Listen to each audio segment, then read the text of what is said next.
Right, my menu today. So this is my hour lunch.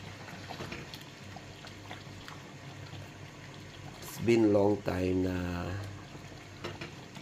hindi ako nakapagluto nito at ngayon na lang din. Ito ang aking tinatawag na miswa with bola-bolang beef. Hindi ko na videohan yung unang gawa ko, yung paano ko siya ginawa pag-isa, kasi ngayon ko lang naisip mag-video. Kaya pasensya na uli sa mga viewers ko, sa brothers and sisters.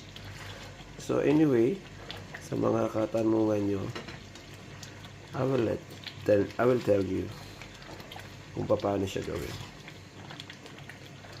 Yun.